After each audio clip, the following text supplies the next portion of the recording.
بسم اللہ الرحمن الرحیم۔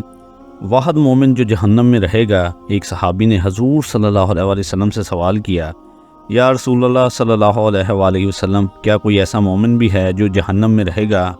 حضور صلی اللہ علیہ وآلہ وسلم نے فرمایا، ہاں، ایک مومن جہنم میں ہزار۔ بسم اللہ الرحمن الرحیم۔ روز محشر اللہ رب العزت حساب کے بعد لوگوں کو ان کے ہاتھ میں نامہ اعمال تھمائیں گے۔ جس شخص کو دائیں ہاتھ میں نامہ اعمال دیا جائے گا وہ جنت میں جائے گا، اور جسے بائیں ہاتھ میں دیا جائے گا وہ جہنم کی آگ کا ایندھن بنے گا۔ قیامت کے دن پہلے جن 3 لوگوں کو جہنم میں بھیجا جائے گا ان میں ایک عالم، ایک شہید اور ایک مالدار آدمی ہوگا۔ حضرت ابو ہریرہ رضی اللہ تعالیٰ عنہ سے ایک حدیث سے روایت ہے جن کا مفہوم ہے کہ رسول صلی اللہ علیہ وآلہ وسلم نے فرمایا کہ اللہ تعالیٰ سب سے پہلے اس آدمی کو بلائیں گے جس نے قرآن سیکھا، اور اس آدمی کو جو بظاہر اللہ کی راہ میں قتل یا شہید کیا گیا، اور ایک بہت مالدار آدمی کو۔ تو اللہ تعالیٰ اس عالم سے فرمائے گا، کیا میں نے تمہیں اس کا علم نہیں دیا تھا جو کچھ میں نے اپنے رسول صلی اللہ علیہ وآلہ وسلم پر نازل کیا؟ وہ کہے گا کہ بے شک تو نے دیا تھا اے میرے رب۔ اللہ فرمائے گا کہ تمہیں جو علم دیا گیا تم نے اس کے ذریعے کیا کیا؟ وہ شخص کہے گا کہ میں دن رات تلاوت کرتا رہا، اس پر عمل کرتا رہا۔ اللہ فرمائے گا کہ تو نے جھوٹ بولا، اور فرشتے بھی کہیں گے کہ تو نے جھوٹ بولا۔ اللہ اس عالم سے کہے گا کہ بلکہ تم نے یہ چاہا کہ تمہیں قاری اور عالم کہا جائے، اور لوگوں کی طرف سے یہ کہہ دیا گیا۔ اور پھر مالدار آدمی کو بلایا جائے گا، وہ کہے گا کہ وہ اللہ کے دیے مال سے صدقہ کرتا رہا اور رشتہ داروں کا خیال کرتا رہا، لیکن اللہ فرمائے گا تو نے جھوٹ بولا، بلکہ تم نے یہ چاہا کہ تم سخی اور رحم دل کہا جائے، اور لوگوں کی طرف سے یہ کہہ دیا گیا۔ اس کے بعد شہید کو بلایا جائے گا، اور اللہ اسے کہے گا کہ تم کس وجہ سے قتل کیے گئے؟ وہ کہے گا کہ مجھے آپ کی راہ میں جہاد کرنے کا حکم دیا گیا تو میں نے قتال کیا، یہاں تک کہ میں تیری راہ میں قتل کر دیا گیا۔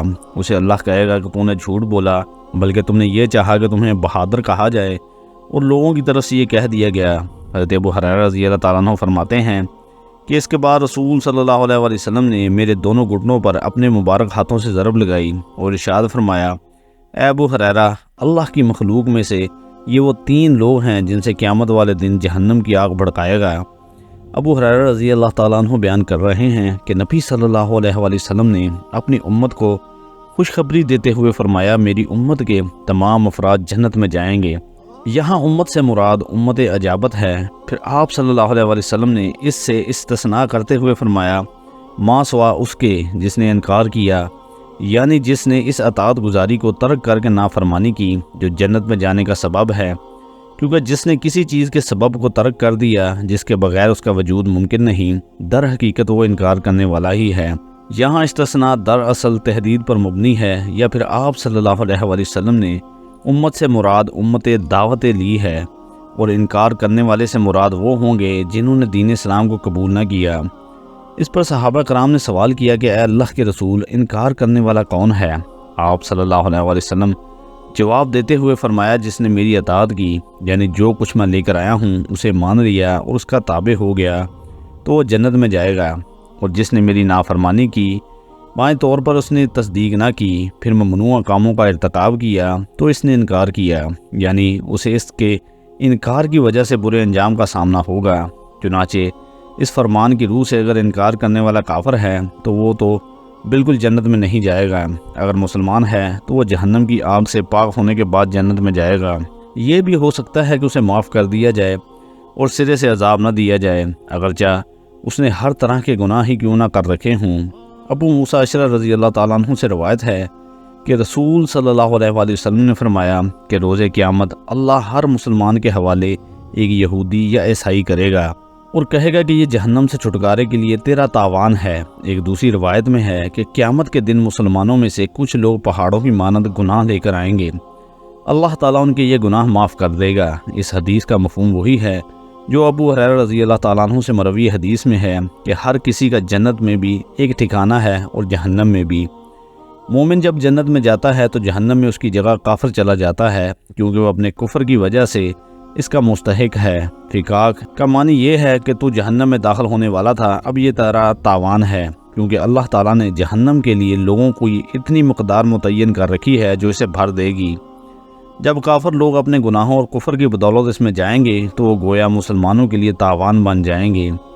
ایک دفعہ حضور پاک صلی اللہ علیہ وآلہ وسلم صحابہ کی محفل میں جلوہ فرما تھے کہ ایک شخص حاضر ہوا اور عرض کرنے لگا، یا رسول اللہ، کوئی ایسا مومن بھی ہے جو جہنم میں رہے گا؟ حضور صلی اللہ علیہ وسلم فرمانے لگے، ہاں، ایک شخص ایسا ہوگا جو جہنم کی گہرائی میں 1000 سال رہے گا اور مسلسل اونچی آواز سے پکارتا رہے گا، یا حنان یا منان۔ ایک دن وہ اس قدر اونچی آواز میں پکارے گا کہ حضرت جبرائیل علیہ السلام جہنم کے قریب سے گزرتے ہوئے اسے سن لیں گے۔ حضرت جبرائیل علیہ السلام حیران ہوں گے کہ یہ کیسی عجیب بات ہے کہ کوئی مسلسل یا حنان یا منان پکار رہا ہے۔ حضرت جبرائیل اللہ کے عرش کے سامنے حاضر ہوں گے اور سر سجدے میں رکھ کے خدا کی تسبیح بیان کریں گے۔ اللہ فرمائے گا، اے جبرائیل سر اٹھاؤ۔ جیسے ہی حضرت جبرائیل سر اٹھائیں گے، اللہ فرمائیں گے، بتاؤ جبرائیل، کیا عجیب دیکھا ہے تم نے؟ حضرت جبرائیل عرض کریں گے، اے ہمارے رب، میں نے جہنم سے آتے ہوئے ایک آواز سنی جو کہ گہرے گڑھے سے لگ رہی تھی، کوئی پکار رہا تھا، یا حنان یا منان۔ اللہ فرمائے گا، اے جبرائیل، جہنم کے دروغہ مالک کے پاس جاؤ اور اسے کہو کہ جو بندہ یا حنان یا منان کی صدا لگا رہا ہے اسے جہنم سے نکال کر تمہارے حوالے کر دے، پھر اسے تم میرے پاس لے آؤ۔ حضرت جبرائیل علیہ السلام جہنم کے دروازے پر تشریف لے گئے، دروازے پر دستک دی، حضرت مالک باہر آئے۔ حضرت جبرائیل علیہ السلام نے انہیں اللہ کا پیغام سنایا۔ حکم سن کر حضرت مالک علیہ السلام جہنم کے اندر جائیں گے۔ ہمارے پیارے آقا صلی اللہ علیہ وآلہ وسلم نے فرمایا، جیسے ماں اپنے بچوں کو پہچانتی ہے، بالکل اسی طرح حضرت مالک ایسے ہی جہنم کو پہچانتے ہیں۔ اس کے باوجود آپ یا حنان یا منان کہنے والے شخص کو تلاش نہیں کر پائیں گے، باہر تشریف لائیں گے۔ حضرت جبرائیل سے عرض کریں گے، اے جبرائیل، جہنم نے گہرا سانس لیا ہے، اس لیے کون سی چیز پتھر ہے، کون سی چیز لوہا اور کون انسان ہے، اس کی پہچان نہیں ہو رہی۔ حضرت جبرائیل پھر اللہ کی بارگاہ میں سجدہ کریں گے۔ اللہ پاک ارشاد فرمائیں گے، جبرائیل سر اٹھاؤ، تم یا حنان یا منان کہنے والے کو کیوں نہیں لائے؟ جبرائیل عرض کریں گے، مولا، دروغہ جہنم حضرت مالک نے بھی معذرت کی ہے، کہتے ہیں کہ جہنم نے گہری سانس لی ہے جس کی وجہ سے پتھر، لوہا، انسان میں کوئی فرق نہیں رہا، تو یہ سبھی جل کر کوئلہ بن چکے ہیں، کسی چیز کی پہچان نہیں ہو رہی۔ اللہ پاک فرمائیں گے، جبرائیل، مالک سے کہو کہ میرا بندہ جہنم کے فلاں گڑھے میں فلاں کونے میں اس حالت میں پڑا ہوا ہے۔ حضرت جبرائیل جہنم کے دروازے پر جائیں گے اور حضرت مالک کو یا حنان یا منان پکارنے والے کا پتہ بتائیں گے۔ حضرت مالک جہنم کے اندر جائیں گے اور دیکھیں گے کہ ایک شخص ہے، اس کے پاؤں اس کی پیشانی کے ساتھ اور ہاتھ اور گردن کے ساتھ بندھے ہوئے ہیں اور جہنم کے سانپ اور بچھو اس کے ساتھ لپٹے ہوئے ہیں۔ حضرت مالک اس کی زنجیریں توڑ دیں گے اور جہنم سے نکال کر حضرت جبرائیل علیہ السلام کے حوالے کریں گے۔ حضرت جبرائیل اسے عرش الہی کے سامنے لے کر حاضر ہوں گے، سر سجدے میں رکھیں گے۔ اللہ پاک فرمائے گا، اے جبرائیل سر اٹھاؤ۔ حضرت جبرائیل علیہ السلام سر اٹھائیں گے۔ اب اللہ پاک اس بندے سے فرمائے گا، اے بندے، کیا میں نے تیری بہترین تخلیق نہیں کی؟ کیا میں نے تیری طرف رسول نہیں بھیجے تھے؟ کیا ان رسولوں نے تمہیں میری کتاب نہیں سنائی تھی؟ کیا میرے رسولوں نے تجھے نیکی کا حکم نہیں دیا تھا؟ تجھے برائی سے منع نہیں کیا تھا؟ وہ بندہ ساری باتوں کو مانے گا، اقرار کرے گا، یا اللہ، تو نے میری بہت اعلیٰ تخلیق فرمائی، تیرے رسول بھی تشریف لائے، انہوں نے تیرے احکام بھی سنائے۔ اللہ پاک فرمائے گا، پھر تو نے فلاں فلاں گناہ کیوں کیے؟ وہ عرض کرے گا، یا اللہ، میں نے اپنی جان پر ظلم کیا جس کی سزا میں مجھے جہنم میں ڈال دیا گیا۔ اے اللہ، اس کے باوجود میری امید نہیں ٹوٹی، مجھے تیری رحمت سے امید تھی، اس لیے میں یا حنان یا منان پکارتا رہا۔ مولا، تو نے مجھے فضل سے جہنم سے نکالا، یا اللہ مجھ پہ رحم فرما دے۔ اللہ پاک رحم فرمائے گا، اے فرشتوں گواہ ہو جاؤ، میں نے اس بندے پر رحم کیا اور اسے معاف کر دیا۔ آئیے ناظرین، سب اپنا محاسبہ کرتے ہیں، کیا ہم میں کوئی ایسا ہے جو کہہ سکے کہ میں اپنے اعمال کا حساب دے سکتا ہوں؟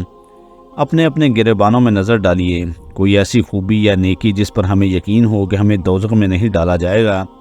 ہزاروں سالوں کی باتیں بھی رد ہوتی دیکھی ہیں، تو بس اللہ سے دعا کرتے ہیں کہ اللہ، ہم جانتے ہیں کہ اگر ہمارے اعمال کا سخت حساب لیا گیا تو یقیناً ہم نہیں بچ پائیں گے، ہم بے حد گناہ گار ہیں، لیکن اے اللہ پاک، ہم تیری رحمت کا سوال کرتے ہیں، ہم سے حساب اپنے عدل و انصاف پر نہ لینا، بلکہ ہم پر اپنی رحمت اور عطا کا سایہ رکھنا۔ اے اللہ پاک، ہماری دعا کو مقبول فرما دے، آمین۔